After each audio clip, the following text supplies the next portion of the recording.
ভিডিওটি শুরু করবার আগে সকল দর্শক ও শ্রোতা বন্ধুদের উদ্দেশ্যে একটি অনুরোধ, আপনারা সকলেই এই সত্যের সন্ধান ইউটিউব চ্যানেলটি সাবস্ক্রাইব করুন ও পাশে থাকা বেল আইকনটি অবশ্যই ক্লিক করুন। এরপরে যত ভিডিও আপলোড হবে তার নোটিফিকেশন আপনাদের কাছে দ্রুত যাতে সহজে এবং সুন্দরভাবে পৌঁছে যায়।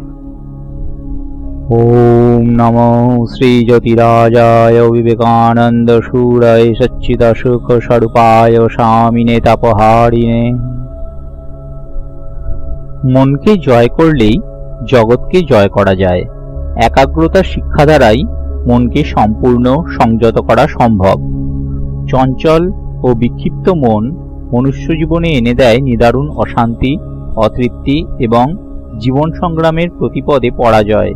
শক্তির হয় অপব্যয় ও অবক্ষয়। জীবনে যে কোনো বিদ্যার্জনে ও কর্ম সম্পাদনে, এমনকি ক্ষুদ্রতম কার্যেও এই একাগ্রতা অভ্যাসই সর্ববিষয়ে সাফল্য এনে দেয়। একাগ্রতা অভ্যাসে ধ্যানের যোগ্যতা লাভ হয় এবং অন্তর্জগৎ ও বহির্জগতের বহু রহস্য ধ্যানমগ্ন চিত্তে উদ্ঘাটিত হয়।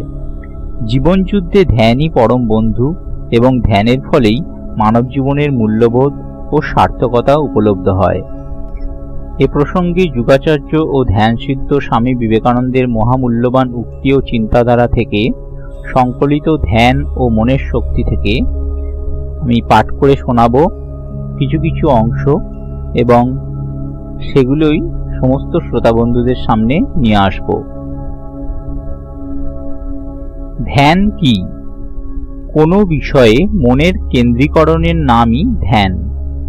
এক বিষয়ে একাগ্র করিতে পারিলে সেই মন যে কোনো বিষয়ে হোক না কেন একাগ্র করিতে পারা যায়। আমরা অনেকেই মনকে আদুরে ছেলের মতো করিয়া ফেলিয়াছি। উহা যাহা চায় তাহাই দিয়া থাকি। এই জন্য সর্বদা ক্রিয়াযোগের অভ্যাস আবশ্যক, যাহাতে মনকে সংযত করিয়া নিজের বশীভূত করা যায়। এই সংযমের অভাব হইতেই যোগের বিঘ্ন উপস্থিত হইয়া থাকে এবং তাহাতেই ক্লেশের উৎপত্তি। এগুলি দূর করিবার উপায় ক্রিয়াযোগের দ্বারা মনকে বশীভূত করা, মনকে উহার কার্য করিতে না দেওয়া।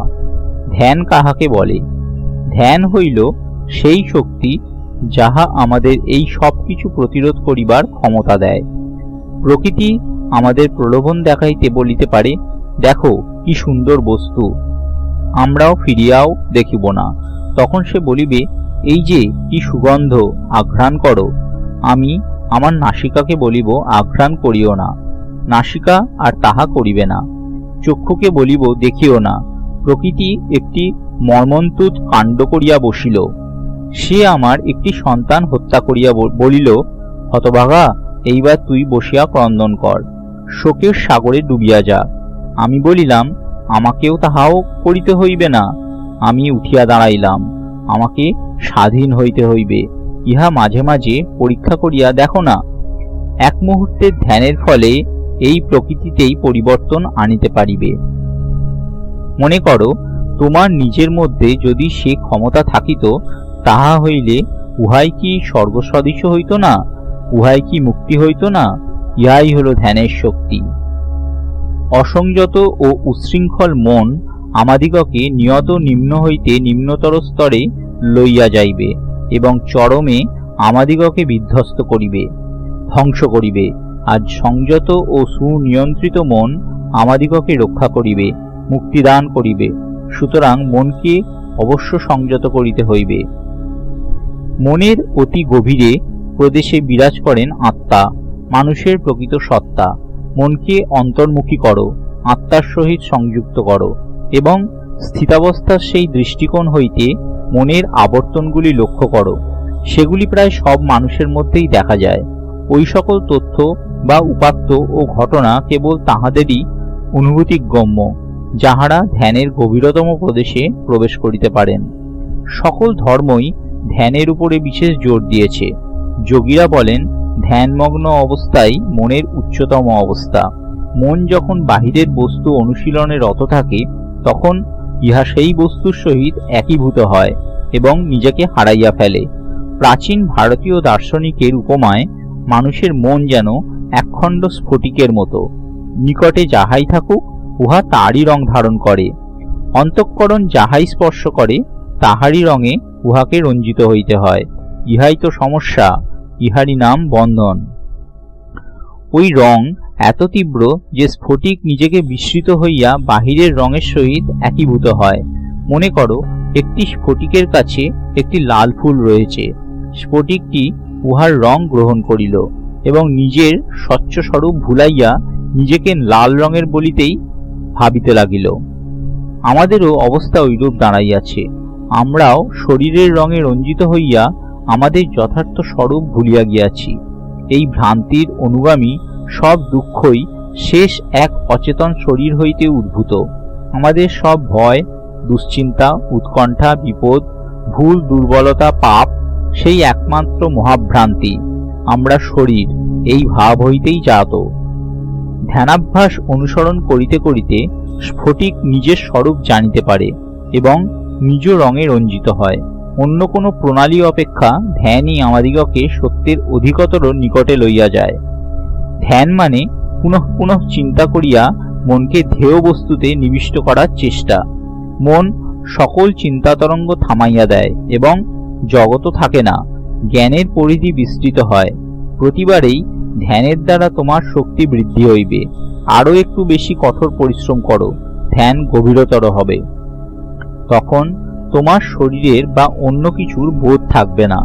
এইভাবে 1 ঘন্টা ধ্যানমগ্ন থাকার পর বাহ্য অবস্থায় ফিরিয়া আসিলে তোমার মনে হইবে যে ওই সময়টুকুতে তুমি জীবনে সর্বাপেক্ষা সুন্দর শান্তি উপভোগ করিয়াছ। ধ্যানই তোমার শরীরযন্ত্রটিকে বিশ্রাম দেবার একমাত্র উপায়। গভীরতম নিদ্রাতেও ঐরূপ বিশ্রাম পাইতে পারো না। গভীরতম নিদ্রাতেও মন লাফাইতে থাকে, কিন্তু ধ্যানের ওই কয়েকটি মিনিটে তোমার মস্তিষ্কের ক্রিয়া প্রায় স্তব্ধ হয়ে যায়। শুধু একটু প্রাণশক্তি মাত্র থাকে, শরীরের জ্ঞান থাকে না। তোমাকে কাটিয়া টুকরা টুকরা করিয়া ফেলিলেও তুমি টের পাইবে না। ধ্যানে এতই আনন্দ পাইবে যে তুমি অত্যন্ত হালকা বোধ করিবে। ধ্যানে আমরা এইরূপ পূর্ণ বিশ্রাম লাভ করিয়া থাকি। প্রত্যেক ব্যক্তি তাহার স্বভাব অনুযায়ী নিজেকে বিকশিত করিতে বাধ্য। যেমন প্রত্যেক বিজ্ঞানের একটি স্বকীয় পদ্ধতি আছে, তেমনি প্রত্যেক ধর্মেরও আছে। ধর্মের সিদ্ধিপ্রাপ্তির উপায়কে যোগ বলা হয়। মানুষের বিভিন্ন স্বভাব ও প্রকৃতি অনুযায়ী যোগগুলি আমরা শিক্ষা দিই। উক্ত যোগগুলিকে আমরা নিম্নলিখিত উপায়ে 4টি শ্রেণীতে ভাগ করি। 1. কর্মযোগ, যে পদ্ধতি অবলম্বন করিয়া মানুষ কর্ম ও কর্তব্যের মাধ্যমে স্বীয় দেবত্ব উপলব্ধি করে। ভক্তিযোগ, সগুণ ভগবানে ভক্তি ও প্রেমের দ্বারা দেবত্বের অনুভূতি। রাজযোগ, মনঃসংযোগের দ্বারা দেবত্বের উপলব্ধি। জ্ঞানযোগ, জ্ঞানের দ্বারা দেবত্বের উপলব্ধি। এই বিভিন্ন পদগুলি একই কেন্দ্রে অর্থাৎ ঈশ্বর সমীপে লইয়া যায়। যোগ দর্শনের মতে আত্মা অবিদ্যাবশত প্রকৃতির সহিত সংযুক্ত হইয়াছেন। প্রকৃতির প্রভাব হইতে মুক্ত হওয়াই আমাদের উদ্দেশ্য। ইহাই সকল ধর্মের একমাত্র লক্ষ্য। আত্মামাত্রেই অব্যক্ত ব্রহ্ম। বাহ্য ও অন্তর প্রকৃতি বশীভূত করিয়া আত্মার এই ব্রহ্ম ভাব ব্যক্ত করাই জীবনের চরম লক্ষ্য। কর্ম, উপাসনা, মনঃসংযম অথবা জ্ঞান, এগুলির মধ্যে একাধিক বা সকল উপায় দ্বারা এই ব্রহ্মভাব ব্যক্ত করো ও মুক্ত হও। ইহাই ধর্মের পূর্ণাঙ্গ। মত, অনুষ্ঠান পদ্ধতি, শাস্ত্র, মন্দির বা বাহ্য ক্রিয়াকলাপ ধর্মের গৌণ অঙ্গ মাত্র। যোগী মনঃসংযমের দ্বারা এই চরম লক্ষ্যে উপনীত হইতে চেষ্টা করেন। যতদিন না আমরা প্রকৃতির প্রভাব হইতে নিজদিগকে মুক্ত করতে পারি, ততদিন তো আমরা কৃতদাস। প্রকৃতি যেমন নির্দেশ দেয় আমরা সেইভাবে চলিতে বাধ্য হই। যোগী বলেন, যিনি মনকে বশীভূত করতে পারেন তিনি জড়কেও বশীভূত করতে পারেন। এর পরের পর্বে থাকবে ধ্যান কেন করব ও ধ্যানের প্রাথমিক কথা। ওম নমো শ্রী জ্যোতিরাজায় বিবেকানন্দ সুরায় সচ্চিদ সুখ স্বরূপায় স্বামিনে তাপহারিণে।